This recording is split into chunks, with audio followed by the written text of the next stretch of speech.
Since the start of the year, it's been round after round of rain across the South. The relentless precip has the South's soil moisture overloaded with a large portion in the 99th percentile. What does that mean for you? The ground underneath most southern residents is historically as wet as it can get for this time of year. And that means that trees are on the risk of falling. If you just add even a little bit of wind, it could really cause problems. So joining us in studio this morning is Chris Heim. He's a district manager with the Davey Tree Company.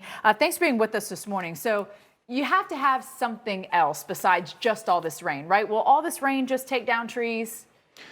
Well, what happens is when the soil becomes super saturated, it replaces the oxygen in the soil, which can have a long-term effect on the health of the tree. In the short term, the roots of a tree anchor the tree. So when the wind blows and you get a force on the wind, the roots will push and pull with the soil, and that's what keeps it upright.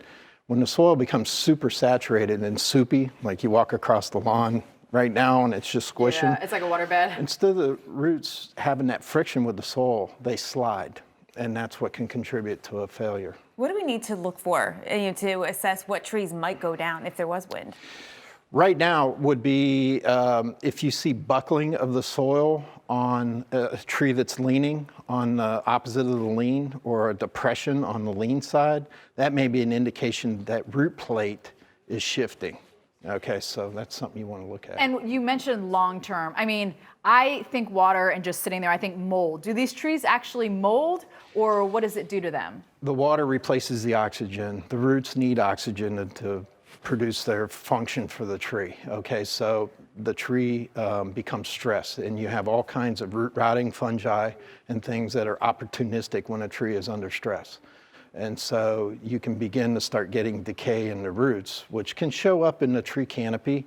When the leaves come out, if the leaves are thin or there's a lot of dead limbs, if there's mushroom growth around the base of the tree, those are all indications that there may be some decay going on in the root system. What about if there's lichen on a tree? So that green, it looks like mold almost on the outside of the tree. Is that a sign of stress? That is not a sign. It's just a good place for the lichen to live. Okay. Well, that's good to know. Yeah, is there anything you can do to help your trees? Most importantly is the soil. You got to have healthy soil to have healthy trees. How do you dry it out, though? You can't take a fan out there, right? You have to wait. You aerate it, things like that. Take a look at the way the water is draining and fix the drainage issues to try to prevent it. Yeah.